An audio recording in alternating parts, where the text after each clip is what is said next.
BJP की परिवर्तन यात्राओं से एक दिन पहले पूर्व मुख्यमंत्री वसुंधरा राजे धार्मिक यात्रा पर जा रही हैं। राज्य का शुक्रवार का एक दिवसीय देव दर्शन का प्लान है। राज्य देव दर्शन की शुरुआत राजसमंद जिले में स्थित 4 भुजा मंदिर से करने जा रही हैं और इसी मंदिर से राज्य ने 2013 और 2018 में भी यात्रा की शुरुआत की थी। परिवर्तन यात्रा से पहले अचानक एक दिवसीय देव दर्शन का कार्यक्रम घोषित करके राज्य ने एक बार फिर से सियासी चर्चाओं को जन्म दे दिया है। वहीं 2 सितंबर को राज्य सवाई माधोपुर के त्रिनेत्र गणेश मंदिर से शुरू होने वाली पहली परिवर्तन यात्रा में शामिल होंगी या नहीं, इसका कोई कार्यक्रम अभी तक जारी नहीं हुआ है। वसुंधरा राजे शुक्रवार सुबह जयपुर से हेलीकॉप्टर से रवाना होकर सीधे राजसमंद जिले में स्थित 4 भुजा मंदिर पहुंचेंगी। यहां दर्शन के बाद राज्य हेलीकॉप्टर से नाथद्वारा पहुंचेंगी। नाथद्वारा दर्शन के बाद राज्य सीधी बांसवाड़ा जिले में स्थित त्रिपुरा सुंदरी मंदिर जाएंगी। राज्य जब भी बांसवाड़ा आती हैं, त्रिपुरा सुंदरी के दर्शन जरूर करती हैं। इस बार बीजेपी द्वारा निकाली जा रही 4 परिवर्तन यात्राओं में राज्य पार्टी का चेहरा नहीं है। ऐसे में परिवर्तन यात्रा से ठीक एक दिन पहले राज्य के देव दर्शन कार्यक्रम के कई सियासी मायने निकाले जा रहे हैं।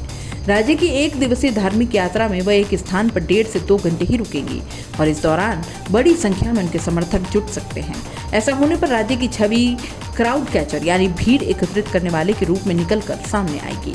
राज्य ने अपनी धार्मिक यात्रा में उन स्थानों को चुना है जहां से बीजेपी की परिवर्तन यात्रा सीधे तौर पर नहीं गुजरेगी। वसुंधरा राजे का धार्मिक स्थानों से शुरू से लगाव रहा है, लेकिन उनकी कभी भी कट्टर हिंदूवादी छवि नहीं रही है। इस बार परिवर्तन यात्रा से पहले राज्य की देव दर्शन यात्रा को उनके प्रदेश में खुद को हिंदूवादी चेहरे के तौर पर प्रोजेक्ट करने के रूप में भी देखा जा रहा है। दरअसल जब प्रदेश में परिवर्तन यात्राओं के कार्यक्रम फाइनल हो रहे थे, तब चर्चा ये थी कि राज्य को सवाई माधोपुर से शुरू होने वाली पहली परिवर्तन यात्रा की जिम्मेदारी दी जा रही है। वहीं डूंगरपुर और बेनेश्वर धाम से शुरू हो रही यात्रा की कमान बीजेपी प्रदेशाध्यक्ष सीपी जोशी के हाथ में रहेगी। राजनीतिक सूत्रों के अनुसार राज्य दूसरी परिवर्तन यात्रा की जिम्मेदारी चाहती थी और इसी यात्रा के रूट में उनका निर्वाचन क्षेत्र झालावाड़ शामिल है। वहीं पूर्वी राजस्थान में एआरसीपी के मुद्दे के कारण बीजेपी की स्थिति भी अच्छी नहीं है। राज्य का मानना था कि यह स्थिति केंद्रीय मंत्री गजेंद्र सिंह शेखावत के कारण हुई है। ऐसे में वो क्यों इस यात्रा की जिम्मेदारी अपने ऊपर लें।